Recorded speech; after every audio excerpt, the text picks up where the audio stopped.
Shalom. Selamat pagi Bapak Ibu dan juga saudara-saudari yang dikasihi oleh Tuhan. Bersyukur kita hari ini bisa berada di tempat ini, di tengah hiruk pikuknya Surabaya. Dan sebelum kita melanjutkan ibadah kita awali dengan saat teduh. Mari kita bersaat teduh.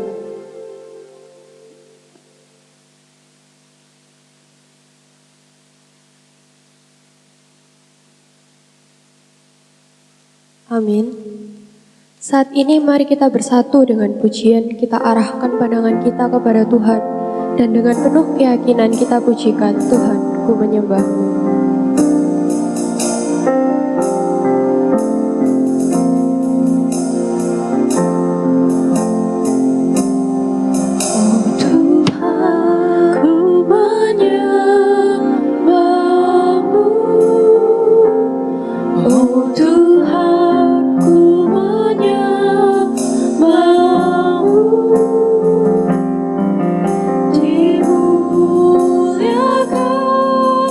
Dia ku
pertolongan kita pagi ini datang dalam nama Tuhan yang menjadikan langit dan bumi serta sekalian isinya.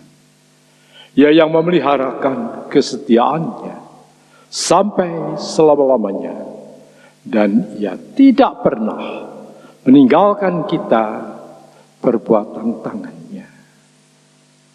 Turunlah atas saudara semua kasih karunia dari Allah Bapa, damai sejahtera dari Yesus Kristus di dalam Roh Kudus.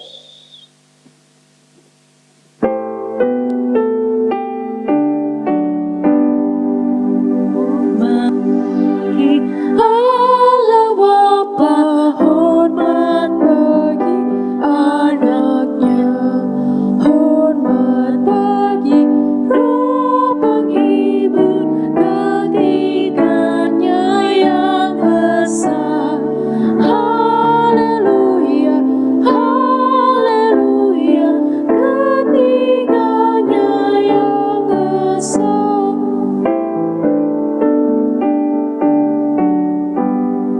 Hormat bagi Raja Surga, Tuhan umat manusia.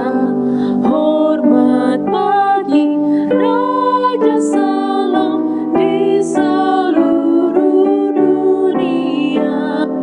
Haleluya, haleluya, di seluruh dunia.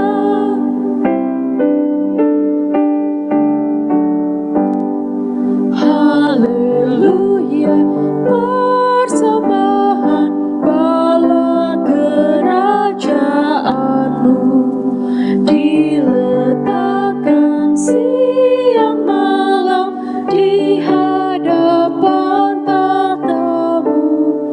Haleluya, haleluya, di hadapan tahtamu. Mari kita bersatu dalam doa. Tuhan, kami bersyukur karena Engkau telah mengumpulkan kami lagi di sini ya Tuhan. Kami bersyukur Engkau telah menyertai kami, Engkau telah melindungi kami di tengah kesibukan kami. Satu minggu ini ya Tuhan, Engkau telah selalu menyertai kami dan akan terus menyertai kami Tuhan. Berkatilah setiap kami berikan ibadah ini kepadamu ya Tuhan, mulai dari awal, pertengahan hingga akhir. Tuhan, juga kami berdoa untuk jemaat-jemaat-Mu yang masih berada dalam perjalanan. Berkatilah mereka ya Tuhan, supaya mereka bisa sampai tempat ini dengan selamat. Terima kasih ya Tuhan. Inilah seruan doa kami, berdoa dalam nama Tuhan Yesus. Amin. Kita yang di sini percaya bahwa Tuhan kita itu terbesar dan mulia. Amin. Oleh karena itu, mari kita pujian dengan segenap hati dan jiwa kita, pujian Kau terbesar dan mulia.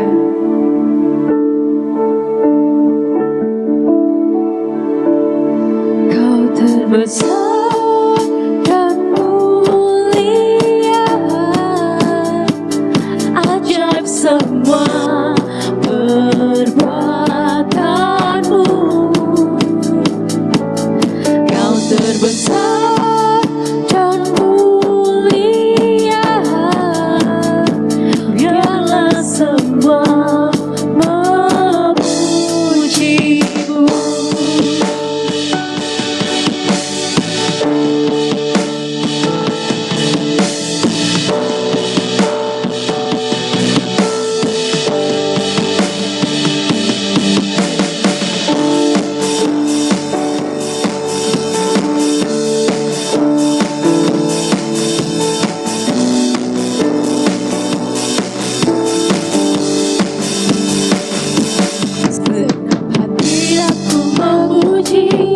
Senang jiwa aku bernyanyi, karena Roh-Mu ada dalamku, Tuhan. Ku angkat tanganku memuji, ku angkat suara dan bernyanyi, karena Roh-Mu ada dalamku,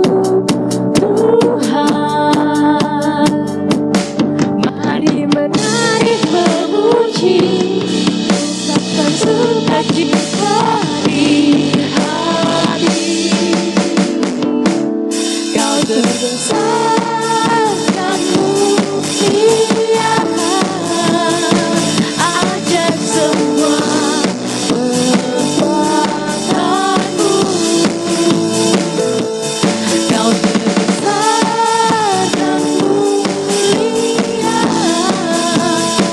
biarlah semua memuji-Mu.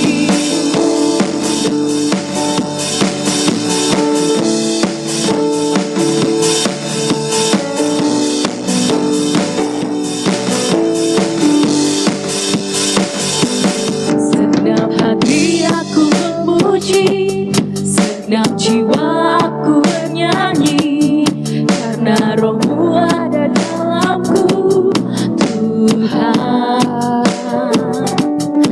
Ku angkat tanganku memuji, ku angkat suara dan bernyanyi, karena Roh-Mu ada dalamku, Tuhan. Mari menari memuji, ucapkan sukacita di hati. Kau terbesar dan mulia, ajaib semua perbuatanmu.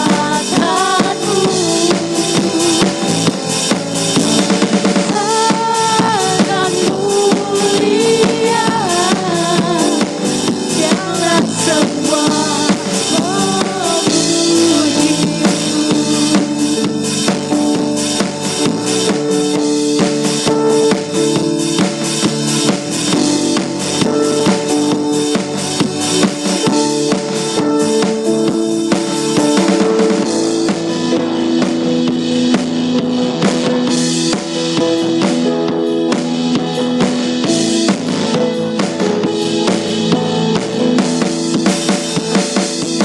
Kau terbesar dan mulia, ajaib semua perbuatanmu. Kau terbesar dan mulia, biarlah semua memuji-Mu. Kau terbesar dan mulia, ajaib semua perbuatanmu. Kau terbesar dan mulia, biarlah semua memuji-Mu.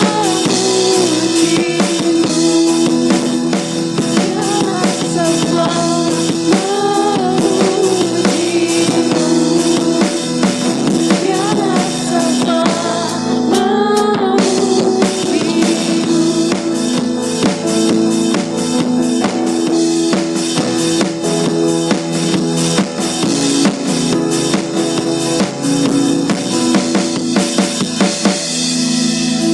Masih semangat ya? Amin. Kita lanjutkan pujian kita dengan pujian Allah Sanggup.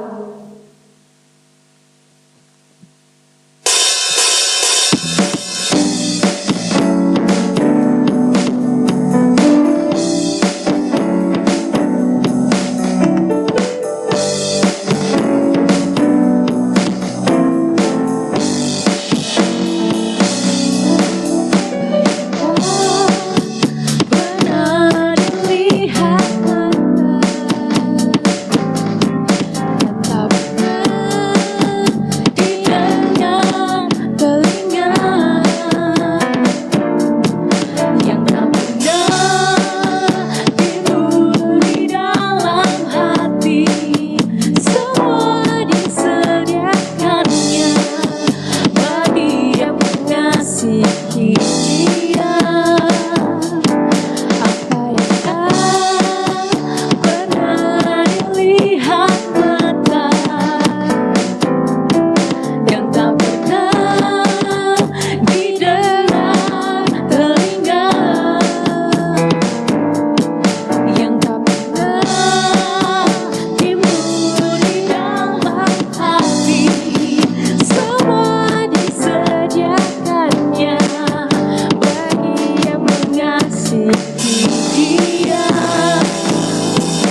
selamanya, kuasanya tidak berubah.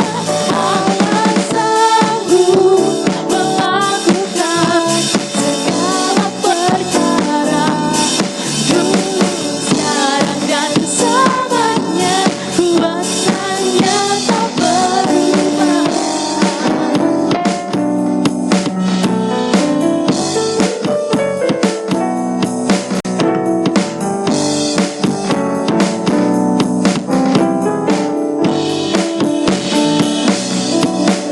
Baik tak pernah dilihat mata, dan tak pernah didengar telinga, yang tak pernah timbul di dalam hati, semua disediakannya bagi yang mengasihi Dia.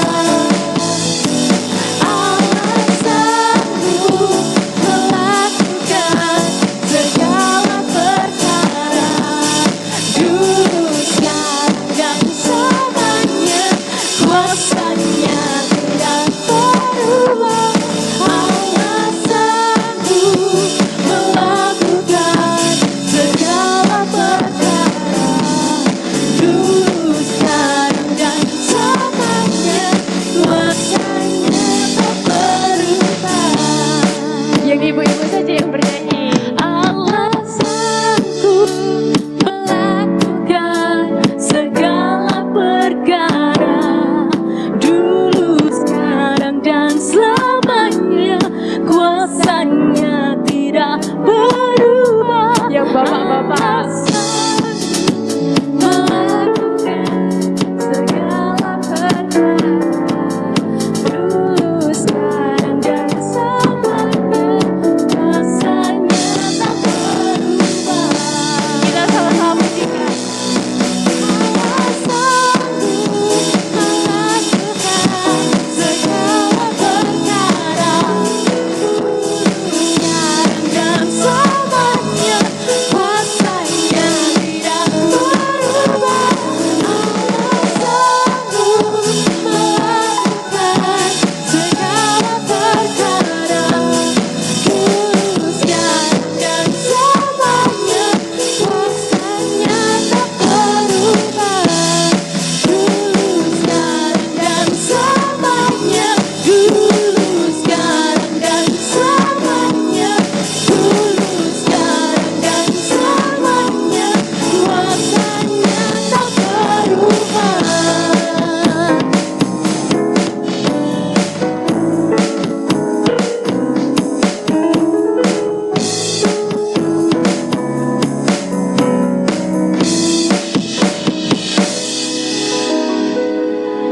Sebelum kita mendengarkan firman Tuhan, mari kita mempersiapkan hati kita menyanyikan pujian seperti yang Kau ingini. Jemaat yang bersilakan untuk duduk kembali.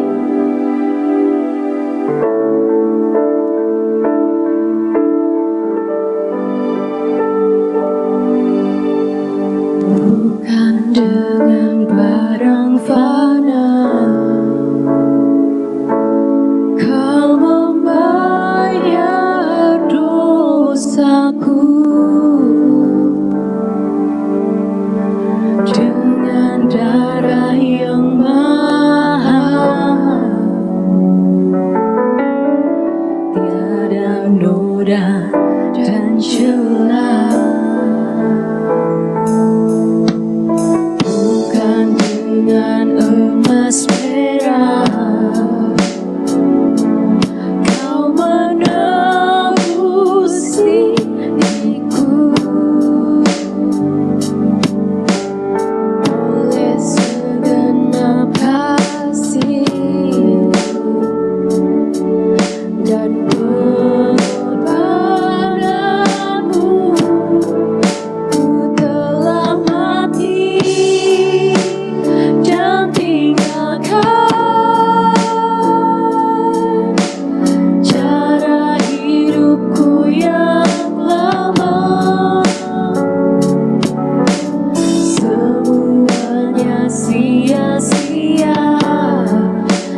barang fana.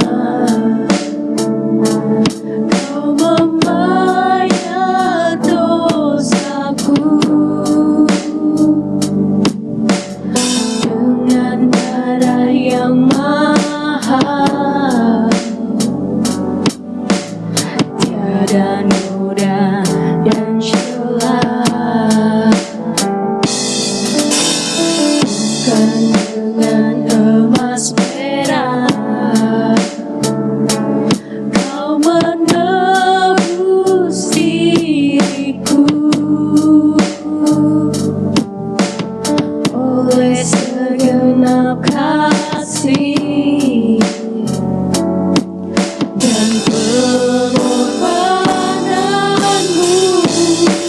Ku telah mati dan tinggalkan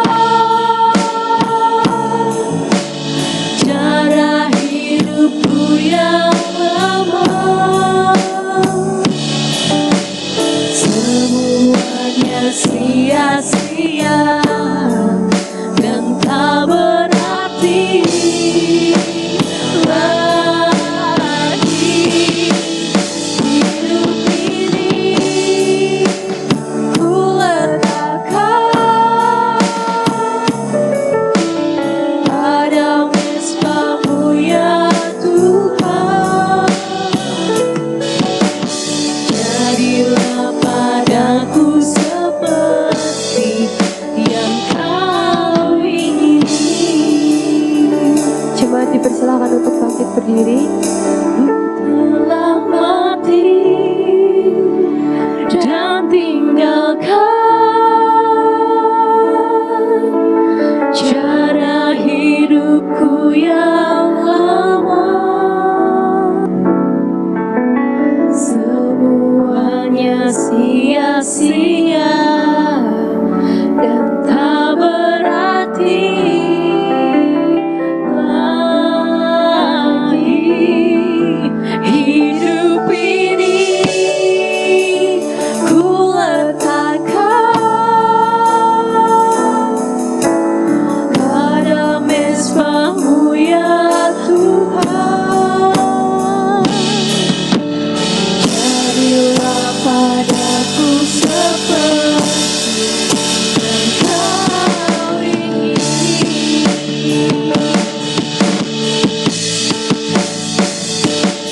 Mati dan tinggalkan cara hidupku yang lama. Semuanya sia-sia dan tak berarti lagi. Hidup ini ku letakkan pada mezbah-Mu ya Tuhan. Jadilah padaku seperti yang Kau ingini. Jadilah padaku seperti yang Kau ingini. Jadilah padaku seperti yang Kau ingini.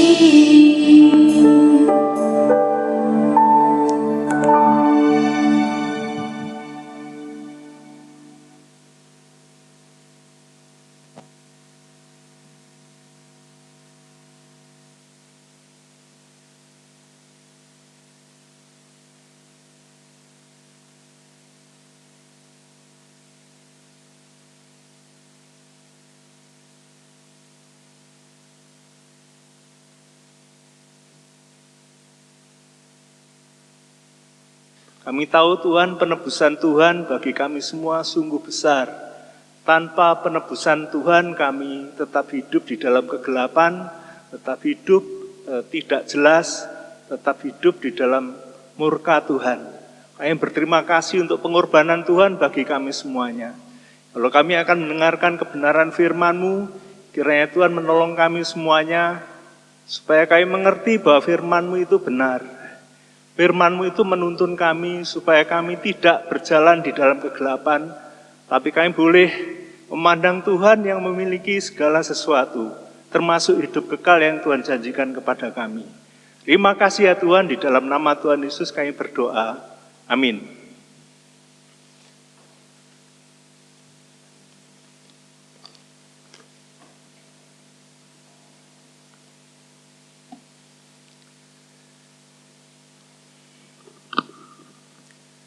Shalom, selamat pagi untuk kita semuanya pada pagi hari ini. Kita pada pagi ini akan belajar firman Tuhan yang sudah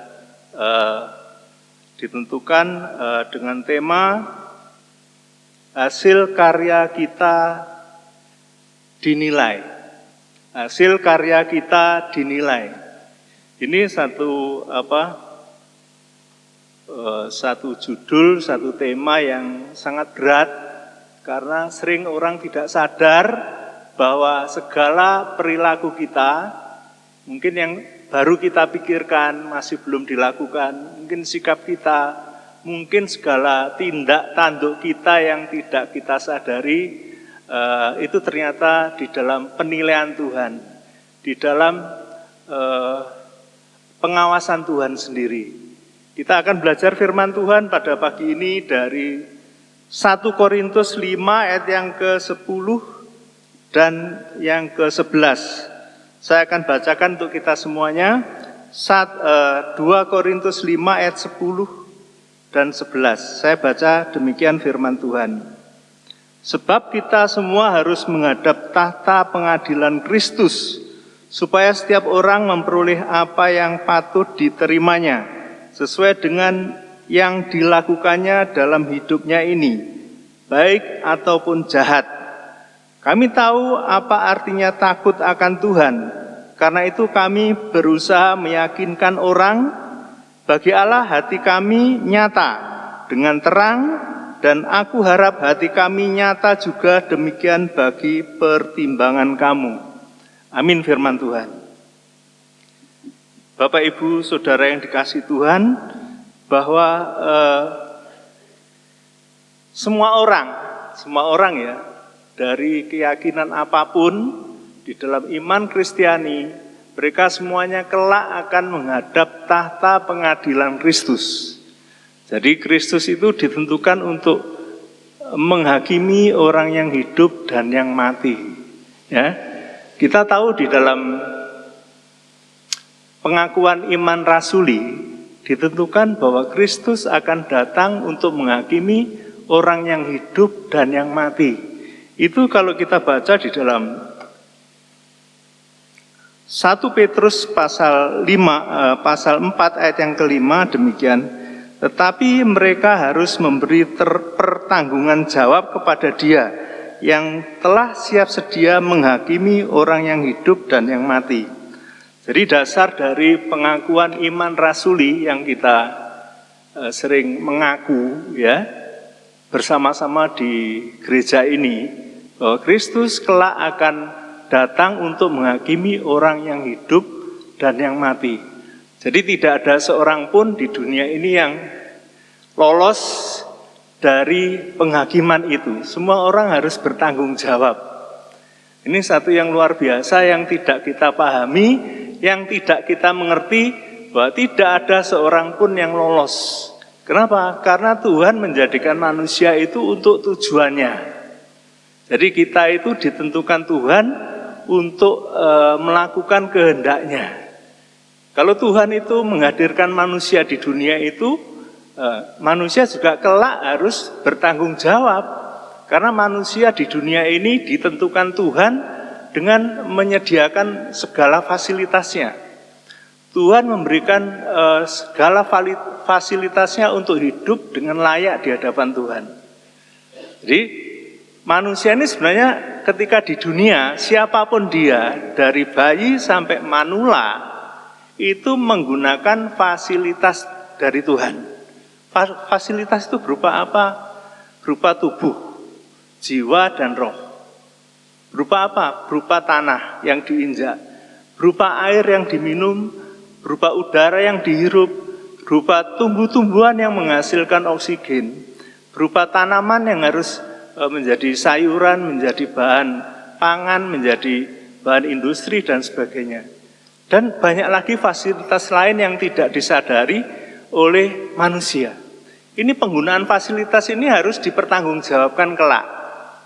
Jadi sesuatu yang besar sebenarnya setiap hari ini diberikan Tuhan kepada setiap orang.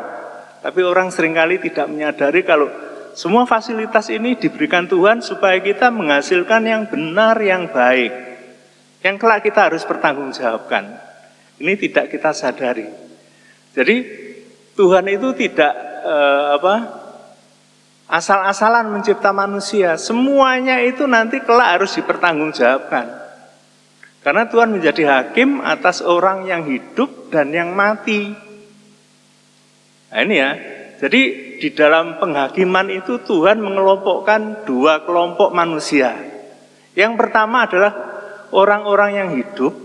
Dan yang kedua adalah orang-orang yang mati. Ini sesuatu yang sering tidak kita sadari ya. Ada orang hidup, ada orang mati di dalam pandangan Tuhan yang ditulis dalam Alkitab. Siapa ya orang yang hidup itu dalam pandangan Alkitab? Orang yang hidup adalah orang yang memiliki unsur manusia secara lengkap. Memiliki tubuh, memiliki jiwa, dan memiliki roh. Tapi sebagian besar manusia di dunia ini jatuh di dalam dosa. Semua manusia telah jatuh di dalam dosa dan telah kehilangan kemuliaan Allah. Mengapa kemuliaan Allah meninggalkannya?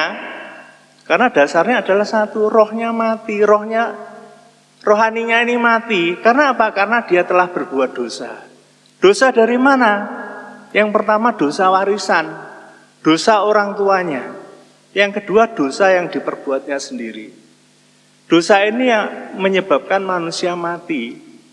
Orang yang mati itu tidak bisa memiliki aktivitas, tidak bisa bergerak, tidak bisa mengerjakan sesuatu yang benar di hadapan Tuhan. Dan sebagian besar manusia yang ada di dunia sekarang itu rohaninya mati. Dia hanya memiliki tubuh dan jiwa atau nyawa. Tubuh dan jiwa hanya dua unsur saja. Satu unsur lainnya meninggalkannya. Karena apa? Karena dosa. Jadi orang yang hidup di dalam pandangan Tuhan itu orang yang telah dipulihkan, orang yang dosanya sudah dihapuskan, orang yang memiliki roh. Sehingga dia pulih seperti manusia sebelum jatuh di dalam dosa. Seperti Adam sebelum jatuh di dalam dosa. Memiliki tubuh, memiliki jiwa, dan memiliki roh. Itu orang hidup. Siapa orang hidup itu? Orang-orang yang telah menerima Kristus Yesus. Ini satu yang luar biasa. Orang yang memiliki Yesus Kristus, dia dihapuskan semua dosanya, dihapuskan semua kesalahannya, dihapuskan semua pelanggarannya. Dia kudus, dia disucikan kembali. Saat dia disucikan oleh darah Kristus, saat itulah rohnya dilahirkan kembali. Jadi dia pulih, memiliki tubuh, memiliki jiwa, memiliki roh. Kemudian satu lagi bagi orang hidup itu, ketika di dunia ini, dia mendapatkan pendampingan dari roh Allah, Roh Kudus. Roh Kudus itu tinggal di dalam hatinya. Ini satu yang luar biasa, itu orang hidup. Jadi selain memiliki tubuh, jiwa, roh, dia didampingi oleh Allah Roh Kudus. Jadi ada 4 unsur yang begitu kuat di dalam dirinya. Sehingga dia disebut manusia yang hidup. Hidup di sini bersifat kekal. Tidak hanya di dunia ini saja. Lalu kelak orang-orang yang percaya pada Kristus, orang-orang yang sudah menerima Kristus itu mati secara fisik. Ya, mati secara fisik. Ya, tubuhnya kembali menjadi debu atau abu. Ya. Tapi dia memiliki hidup yang kekal. Kenapa kok memiliki hidup yang kekal? Jiwanya itu kekal, rohnya itu kekal. Ketika orang yang memiliki jiwanya kekal, rohnya itu kekal, yang terjadi apa? Dia dikenali sebagai orang-orang yang hidup. Ini ya, jadi yang pertama ini. Kemudian yang kedua, siapa orang-orang yang mati? Orang-orang yang selama di dunia ini menggunakan hidupnya menolak penyelamatan oleh Yesus. Dia masih tetap berdosa, dia tetap dikuasai maut sampai selama-lamanya. Dia rohnya mati. Kelak orang yang demikian, ya, ketika tubuh jasmaninya mati, dia hanya punya jiwa yang kekal. Ya, punya jiwa yang kekal, tapi rohnya mati. Nanti kondisi ini kan mengerikan, orang ini akan dihakimi juga.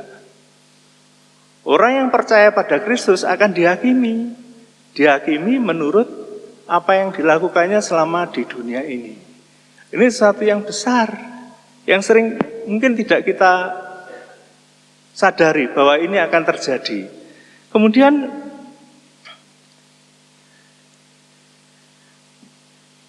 kita ditunjukkan satu kenyataan juga bahwa setiap orang yang beroleh hidup di dunia ini akan memiliki konsekuensi atas apa yang dilakukannya. Ada konsekuensi ya. Jadi ketika orang hidup di dunia itu ada konsekuensinya. Konsekuensinya itu berat. Karena apa? Allah memiliki standar yang sangat tinggi. Standar yang sangat tinggi supaya orang hidup di dunia ini dikatakan benar. Dikatakan dia hidup kudus. Kita baca di dalam Matius 12 ayat yang ke-37. Karena menurut ucapanmu engkau akan dibenarkan, dan menurut ucapanmu pula engkau akan dihukum. Ini satu yang mengerikan ya. Setiap hari orang pasti berbuat dosa, salah ucap, salah berpikir, salah menentukan kebijakan, salah memutuskan satu keputusan yang tepat. Ini disebut dosa ketika orang bersalah. Setiap hari orang berbuat dosa. Di sini dikatakan ucapan saja yang salah, yang melanggar kekudusan Tuhan itu mendatangkan dosa. Dosa itu akan menyebabkan orang apa? Menyebabkan orang terpisah dari Allah. Jadi konsekuensinya sangat besar. Tapi bagi orang benar ada satu tawaran yang diajarkan Tuhan Yesus kepada kita. Tawarannya berupa apa? Tuhan mengajarkan di dalam doa Bapa kami. Tuhan mengajarkan doa Bapa kami itu setiap hari. Ya. Berilah pada hari ini makanan kami secukupnya. Setiap hari orang berdoa minta Tuhan supaya kita beroleh makanan yang cukup. Tapi juga disebutkan ampunilah kesalahan kami seperti mengampuni orang yang bersalah pada kami. Ini juga harus dipikirkan, harus diperhatikan. Karena apa? Kita sering salah ucap, salah menentukan kebijakan, salah berpikir, salah merancang. Itu dihitung sebagai dosa. Tapi Tuhan mengajari kita supaya kita mohon kepada Bapa. Supaya kita apa? Supaya kita beroleh pengampunan. Kalau orang diampuni itu apa? Dibersihkan kembali. Itu setiap hari. Kalau kita tidak mohon pengampunan Tuhan, apa yang terjadi? Kita tidak ingat bahwa setiap hari kita menumpuk dosa, menimbun dosa. Inilah yang menyebabkan apa rohani seseorang tidak bisa bertumbuh. Karena apa? Di balik itu semuanya nanti ada di situ pencobaan. Setiap hari kita diingatkan adanya pencobaan. Ya. Jauhkanlah dari pencobaan. Ya. Ini satu yang luar biasa ini. Jadi bagi orang yang percaya pada Kristus itu jalan yang disediakan Tuhan Yesus kepada kita semuanya supaya kita beroleh pengampunan dari Tuhan. Bukan kita tidak percaya, bukan kita tidak punya iman kalau Tuhan mengampuni. Kita percaya Tuhan itu mengampuni, tapi pengajaran Tuhan Yesus ini harus konsekuen kita lakukan. Bahwa setiap orang yang menumpuk dosa ini mengakibatkan apa? Beban berat di dalam kerohaniannya. Dia tidak lagi berhubung dengan Tuhan. Ucapan-ucapannya lagi tidak berkuasa. Ketika dia mendoakan tidak sampai kepada Tuhan. Karena apa? Ada dosa yang tidak diakui. Dosa yang tidak dimohonkan kepada Tuhan supaya diampuni. Ini satu yang besar. Jadi kita diminta oleh Tuhan supaya apa? Kita setiap waktu mohon pengampunannya. Supaya tidak melukai hati orang, supaya tidak menyakiti hati Tuhan, supaya hidup kita berguna, bermanfaat. Karena untuk orang hidup itu, dia terbebas dari dosa. Dan itu di situ iman berperan sangat besar. Kalau orang hidupnya tidak memiliki iman, ya dia hidup dari pengetahuannya. Dan orang yang demikian apa? Tidak mau menerima kasih karunia Allah. Berbeda dengan orang-orang yang tidak percaya pada Tuhan. Nampaknya mereka beribadah, nampaknya mereka orang baik, tapi di dalam dirinya, dia tidak mau datang kepada Tuhan untuk meminta pengampunan. Pikirnya dengan berbuat baik saja, dia bisa diterima oleh Tuhan, bebas dari penghukuman kekal. Tapi Bapak Ibu yang dikasihi Tuhan, bahwa setiap orang nanti pasti akan berhadapan dengan Tuhan. Dan itu tidak bisa dihindari. Selagi masih ada di dunia, kita harus mengingat kebenaran firman Tuhan itu. Kita harus ingat Tuhan. Kita harus introspeksi. Kita harus melihat diri sendiri dengan kerendahan hati mau mohon pengampunan Tuhan. Dan memandang sesamanya itu sebagai pribadi yang perlu dipedulikan, perlu dikasihi. Dengan demikian apa? Kita dipertajam hati kita untuk mengenali siapa Tuhan itu sebenarnya. Kemudian disebutkan juga di dalam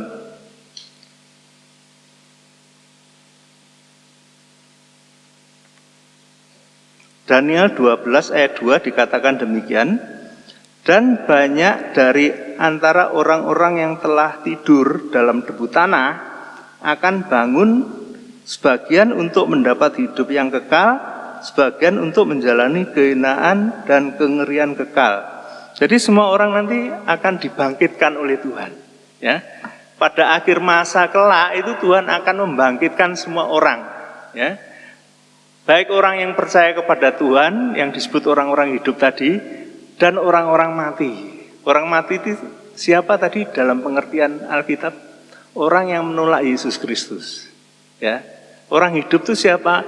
Orang yang percaya pada Yesus Kristus. Ya, itu mereka semuanya akan dibangkitkan. Satu untuk menerima hidup kekal, satu untuk menerima kengerian kekal, kehinaan kekal. Nah, ini cara memutuskannya bagaimana? Saat kita masih hidup di dunia.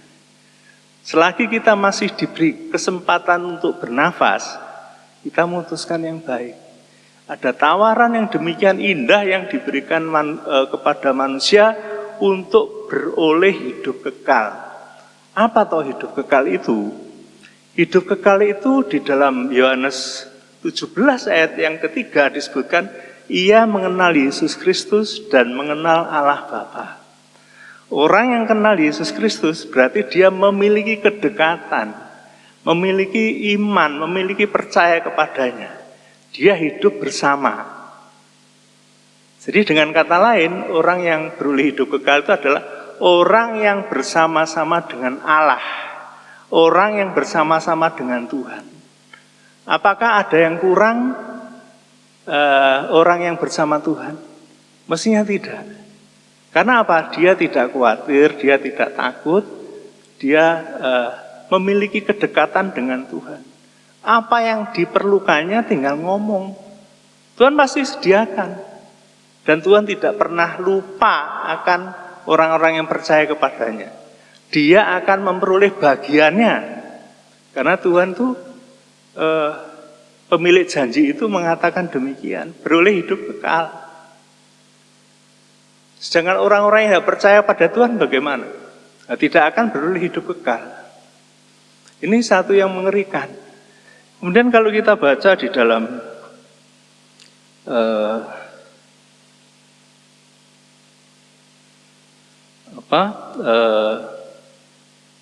Wahyu pasal yang ke-20, Wahyu 20 ayat 11 sampai 15 itu, orang-orang mati itu nanti dibangkitkan.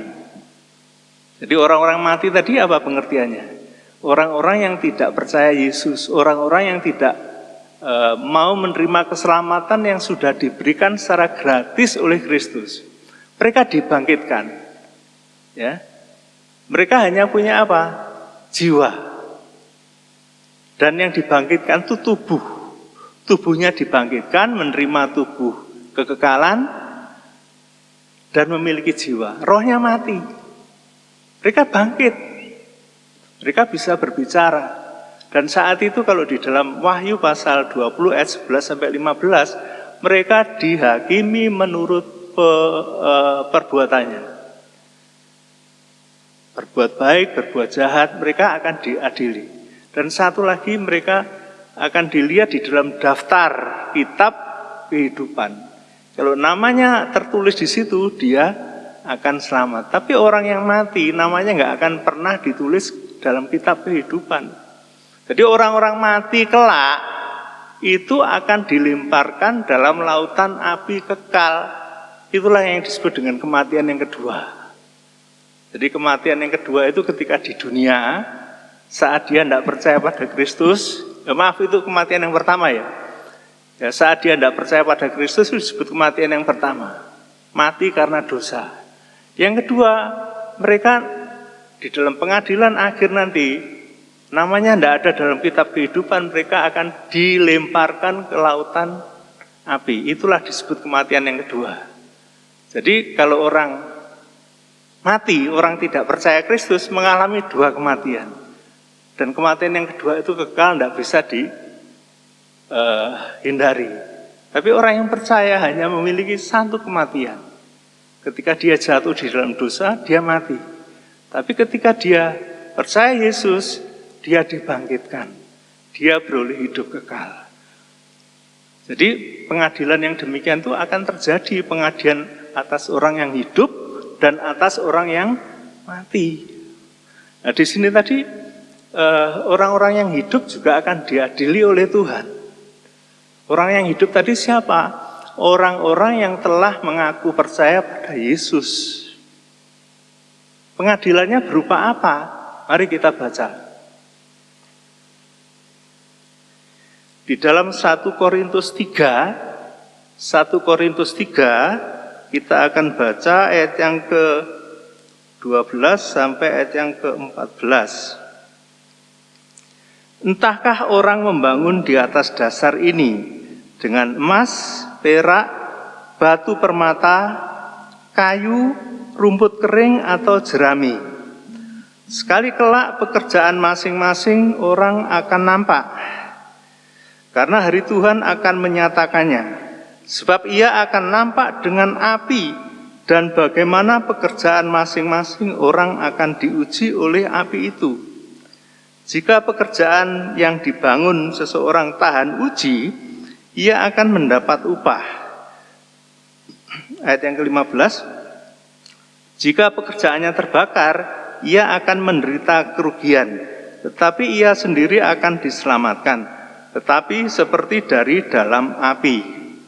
Ini, jadi hasil kinerja orang percaya atau orang hidup itu bisa dikelompokkan dalam beberapa kelompok, digambarkan seperti orang yang sedang membangun. Ya, bangunan itu bernilai kekal. Ya, apakah ia membangun dengan emas? Apakah ia membangun dengan perak? Apakah ia membangun dengan batu permata? Atau ia membangun dengan kayu? Atau dia membangun rumput atau jerami? Jadi bangunan yang bersifat kekal itu mestinya dibangun dengan benda-benda yang memiliki nilai kekal, nilai yang mulia, seperti emas, perak, batu permata. Tapi kalau orang di dunia yang mengaku percaya pada Kristus, membangun hidupnya untuk masa kekal, bangunan kekalnya itu hanya dengan jerami atau dengan rumput kering atau dengan kayu, maka apa? Ketika mengalami ujian itu dia akan terbakar. Dia tidak dapatkan hasil apa-apa. Kenapa? Karena tidak memiliki nilai kekal. Nah ini, hasil kinerja kita itu dinilai seperti itu. Mungkin kita tidak sadar ya, kalau setiap hari itu Tuhan memandangi kita, Tuhan menilai kita, Tuhan mengerti kita, Tuhan selalu pedulikan kita. Tapi apakah respon kita terhadap Tuhan yang selalu demikian dekatnya dengan kita itu? Apakah ada kasih di dalam diri kita? Apakah ada kepedulian dalam diri kita? Orang yang hidupnya itu untuk membangun bangunan di masa kekalnya secara sungguh-sungguh, dia mungkin menghabiskan waktunya untuk bekerja keras, tidak lagi memikirkan keuntungan dirinya, tidak lagi memikirkan keselamatan kekal yang Tuhan berikan, tidak lagi memikirkan kebutuhan dirinya, tapi Tuhan di situ selalu menyertainya. Mungkin dia mengerjakan panggilan Tuhan itu dengan sungguh-sungguh hati, dengan meneteskan air mata dan meratap. Karena apa dia meratap dengan air mata? Karena banyak orang di sekitarnya itu sedang berjalan menuju jurang maut. Dia peduli dengan orang-orang ini. Siapa itu? Di sekitar kita. Terlalu banyak orang-orang setiap hari itu sedang menuju kepada kematian, menuju pada jurang maut. Kalau orang sudah sampai di sana tidak akan bisa ditolong. Kalau orang sudah sampai di sana dia akan mengalami kematian kekal. Nah, orang-orang yang membangun dengan dasar emas tadi apa? Dia membangun ini, peduli dengan sesamanya. Walau tubuhnya sendiri mengalami keterbatasan, dia masih peduli. Kalau dia tidak sanggup untuk memberitakan Injil kepada orang lain, dia banyak berdoa, banyak bergumul, banyak memberi. Kenapa? Karena dia tahu bahwa masa kekalnya itu tidak bisa diubah. Masa kekal itu ditentukan dari hidupnya di dunia. Orang-orang demikian ini orang yang membangun bangunan masa kekalnya. Itu digambarkan sebagai orang yang membangun dengan dasar emas, perak ataupun batu permata. Sedangkan orang-orang yang datang ke gereja hanya memenuhi gereja tapi tidak memiliki hati mengasihi Tuhan, tidak memiliki kepedulian akan sesamanya yang sedang menuju kepada jurang maut, dia membangun sesuatu yang tidak memiliki nilai karena terbakar. Bagaimana Kristus menguji mereka? Saya mengingat Petrus, ketika Petrus mengkhianati Tuhan karena tidak percaya, ya. Ketika Kristus dihadapkan kepada imam besar itu, Kristus melirik kepada Petrus yang sudah mengkhianatinya, ya. Bahwa sebelum ayam berkokok engkau sudah mengkhianati aku, menolak aku 3 kali. Saat melirik Yesus kepada Petrus ini yang terjadi apa? Hancurlah hati Petrus. Dengan sorot mata yang tajam bagaikan api itu menyebabkan apa? Petrus berkeping-keping hatinya. Petrus mengkhianati Tuhannya. Seperti itulah. Jadi tidak dibakar dalam neraka itu tidak. Sorot mata Tuhan bisa membedakan ini orang benar, ini orang tidak benar, ini orang yang sungguh-sungguh, ini orang yang setia, ini orang yang mau mendapatkan hal-hal yang mulia di hadapan Tuhan. Jadi kinerja kita itu seperti itu. Kita nggak ngerti selama hidup ini apa yang sudah kita kerjakan. Sudah berapa banyak hasil yang kita kerjakan. Apakah itu memuliakan Tuhan? Apakah itu memuliakan diri? Ketika orang memuliakan Tuhan, itu dikenan Tuhan. Kalau orang tujuannya hanya mencari popularitas, mencari keuntungan pribadi, yang terjadi apa? Dia membangun bangunannya seperti rumput. Memang orang-orang yang percaya pada Tuhan itu kelak akan dibangkitkan. Mereka semuanya akan diselamatkan, tapi nggak beroleh apa-apa. Tidak mendapat bagian ya, yang layak. Mereka diselamatkan. Tapi saya percaya kalau kita masih diberi kesempatan hidup oleh Tuhan, mestinya kita memilih yang baik. Memilih masa depan yang kekal. Memilih sesuatu yang mulia. Supaya kita apa? Hidup kita di dunia yang sangat sebentar ini mendapatkan hasil yang mulia juga. Kinerja kita itu nanti dinilai oleh Tuhan. Ya. Kalau bagi orang yang tidak percaya, penilaiannya satu, mereka dilempar dalam lautan api kekal. Tapi bagi orang percaya, mereka akan mendapatkan bagiannya. Bangunan yang dibangunnya kelak itu akan nyata. Dan kita tahu itu semuanya dikerjakan ketika kita masih hidup dengan tubuh jasmani ini di dunia. Ketika tubuh jasmani ini sudah kembali menjadi debu tanah, kita tidak bisa berbuat apa-apa, tidak bisa lagi bangun, karena itu sudah habis masanya. Jadi itu sesuatu yang besar ya Bapak Ibu yang dikasihi Tuhan. Kemudian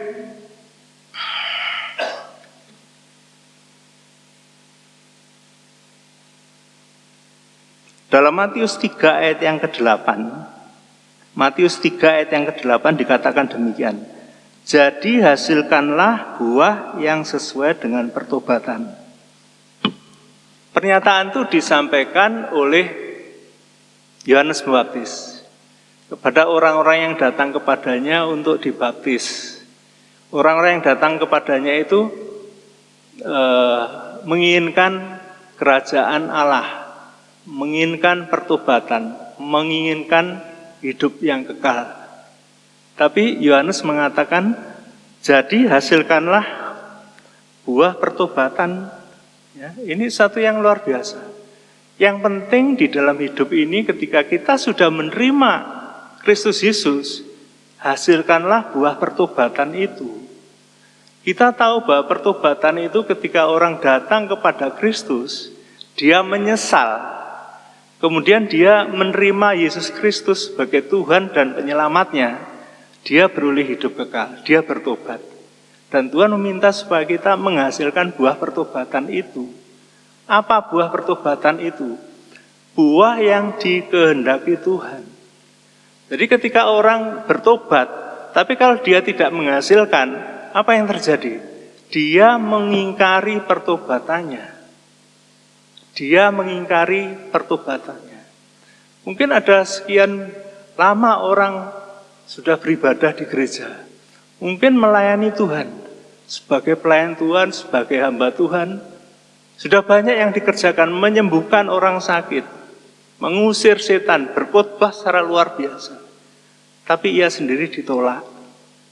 Alasannya apa? Tuhan mengatakan, nyalah daripadaku engkau pembuat kejahatan. Hal ini menunjukkan apa?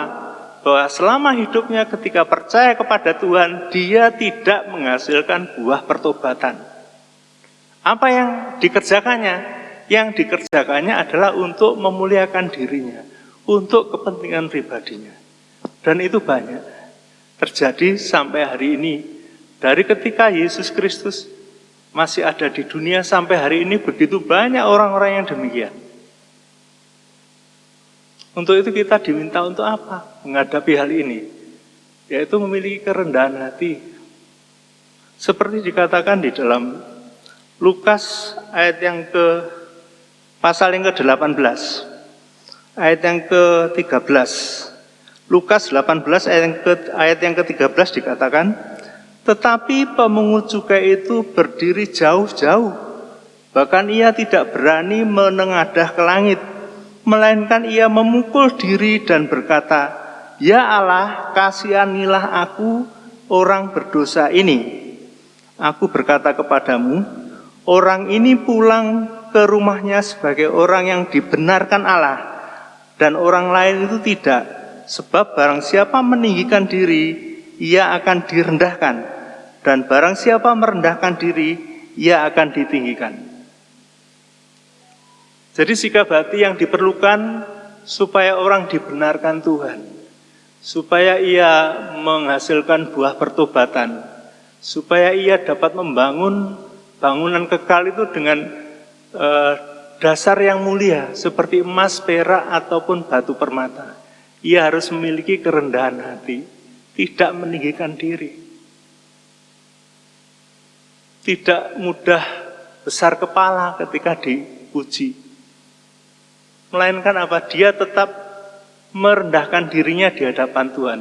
Kerendahan hati yang demikian itu menyebabkan apa? Allah berkenan di hadapannya. Pada pemungut cukai ini Tuhan berkenan, dia dibenarkan. Karena apa? Doanya itu lahir dari kerendahan hatinya, bahwa dia tidak sanggup melakukan apa-apa selain mohon pengampunan Tuhan. Sama seperti kita tidak memiliki kesanggupan apa-apa di hadapan Tuhan. Semuanya itu datangnya dari Tuhan. Kalau kita diberi hikmat, janganlah sombong. Kalau kita diberi keterampilan, keahlian, janganlah sombong. Tapi apa? Tetap memiliki kerendahan hati. Karena kerendahan hati itu dipandang Tuhan sebagai hal utama seseorang masuk dalam kerajaan Allah. Kerajaan yang kekal yang dijanjikan Tuhan kepada kita.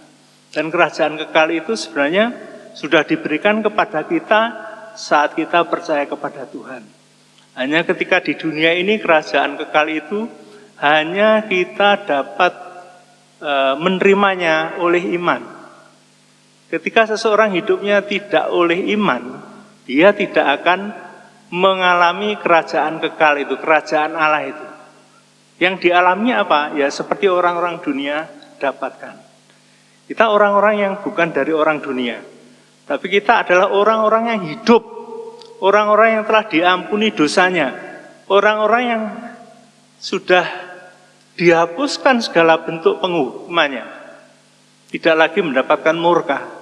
Ini satu anugerah yang kekal yang Tuhan berikan kepada kita menghadapi hari-hari yang tidak baik-baik saja. Di situasi Indonesia tidak sedang baik-baik saja ini, kita perlu dekat dengan Tuhan. Buah apa yang kita hasilkan? Kalau kita masih suka mencela, suka mengkritik orang, suka merendahkan orang, tidak menganggap orang lain sebagai pribadi yang harus dihargai, tidak sopan, apa yang terjadi? Kita membangun bangunan yang salah, dan itu semuanya akan terbakar. Tapi seseorang yang setiap hari menggunakan waktunya dengan benar, ya, mungkin dalam keadaan yang sakit, dalam keadaan yang mungkin kacau, dalam keadaan tekanan yang berat, tapi masih memiliki kepedulian, masih mau berdoa untuk anggota keluarganya yang belum menerima Tuhan, untuk jemaat yang sering tidak hadir dalam jemaat ibadah, mendoakan bangsa dan negara yang sedang membutuhkan.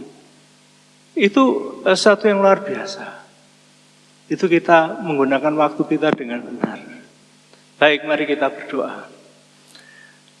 Tuhan Allah Bapa kami yang di surga, kami mengucap syukur, kami berterima kasih kalau Tuhan sudah mengingatkan kami semuanya bahwa hidup kami di dunia itu adalah kesempatan emas supaya kami boleh menghasilkan hasil kinerja yang dikehendaki Tuhan. Membangun dengan bangunan yang mulia yang dikehendaki Tuhan. Ampuni kalau selama ini kami mengerjakan sesuatu yang salah, hanya tujuannya supaya kami dikenal, supaya kami dipandang orang lain, supaya kami mendapatkan pujian dari orang lain. Ampuni kami semuanya Tuhan. Kami memiliki satu tujuan, satu, untuk beroleh hidup kekal bersama Tuhan. Kami tahu kesempatan itu Tuhan berikan pada kami tidak lama. Kami tahu bahwa hidup manusia di dunia ini tidak lama Tuhan. Seperti uap yang sebentar kelihatan lalu lenyap. Ampuni kami semua Tuhan, sertai kami. Roh Allah kiranya Engkau menuntun kami, membimbing kami, selalu mengingatkan kami, supaya kami selalu berbuat mulia di hadapan Tuhan. Kami menyerahkan jemaat-Mu supaya jemaat ini terus berkembang dengan baik, bertumbuh dengan benar, mengenali Tuhan secara benar. Di dalam nama Tuhan Yesus kami berdoa. Amin.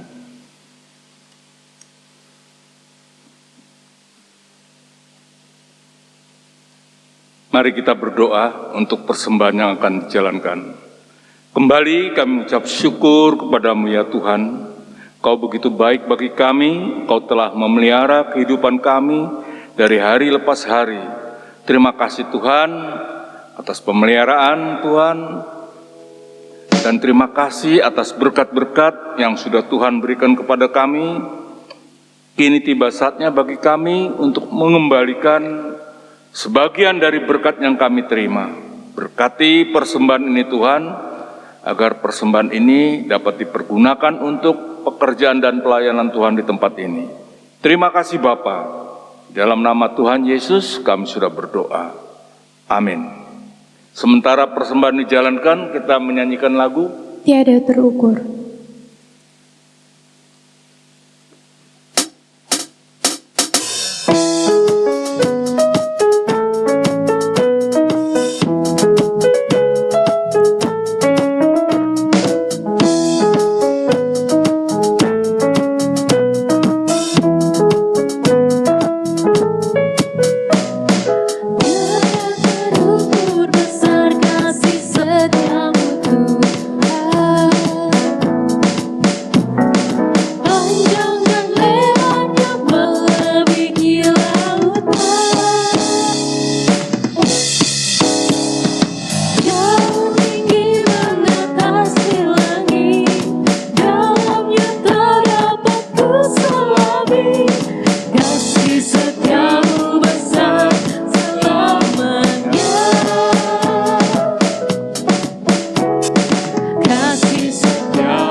Kami ajak saudara untuk bangkit berdiri.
Mari kita berdoa untuk mengakhiri kebaktian pada pagi hari ini.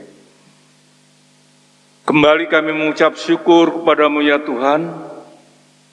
Kau telah melindungi kami pada kebaktian pagi hari ini dari awal pertengahan hingga akhir. Terima kasih Tuhan buat firman yang sudah kami dengar pada pagi hari ini.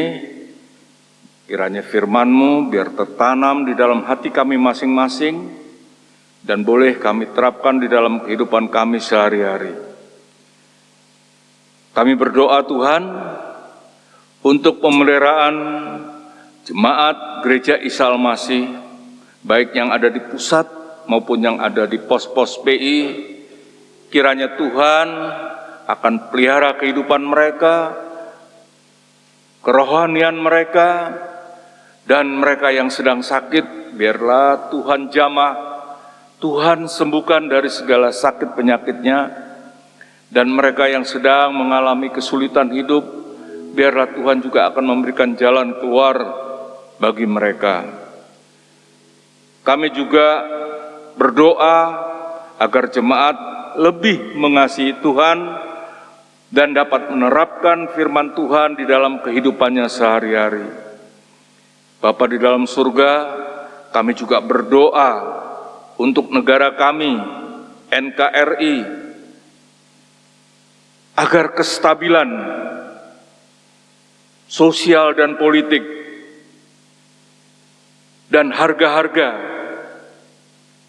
terlebih harga 9 bahan pokok, kiranya Tuhan juga akan menolong untuk pemerintah agar lebih bijaksana sehingga rakyat dapat memenuhi seluruh kebutuhannya di dalam kehidupannya sehari-hari dengan baik.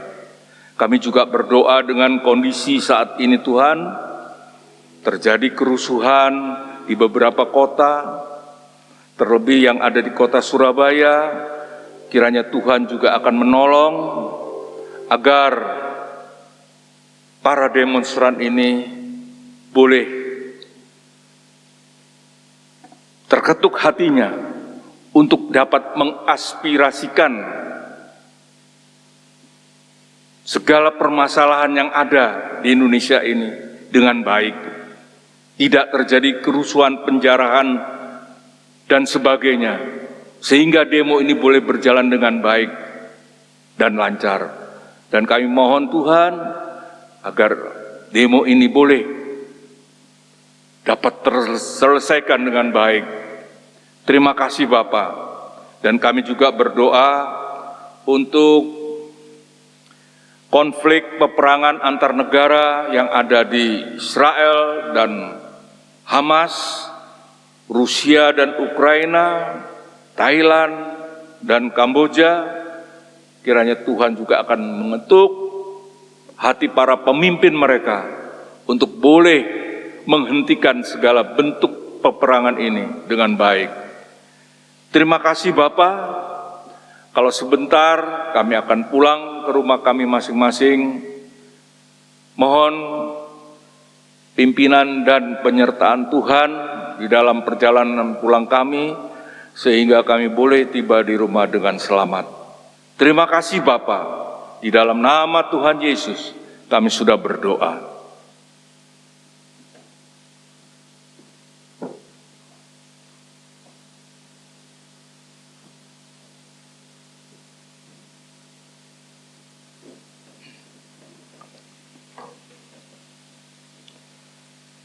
Tuhan memberkati engkau, Tuhan melindungi engkau, Tuhan menyinari engkau dengan wajah-Nya dan memberikan kepadamu kasih karunia.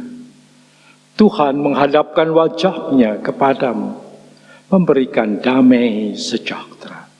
Sekarang pulanglah di dalam damai sejahtera dari Allah Bapa, di dalam kasih karunia dari Yesus Kristus, dan di dalam persekutuan dengan Roh Kudus, menyertai saudara semua, mulai saat ini sampai Yesus datang kembali.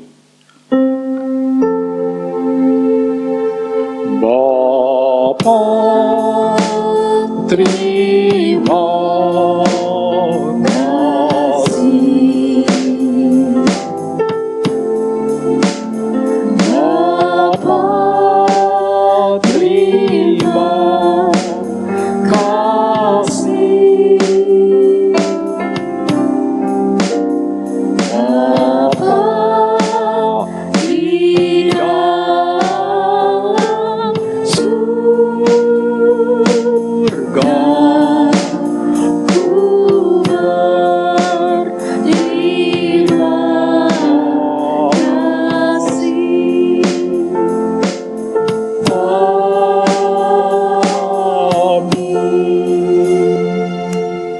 Silakan duduk dan doa teduh.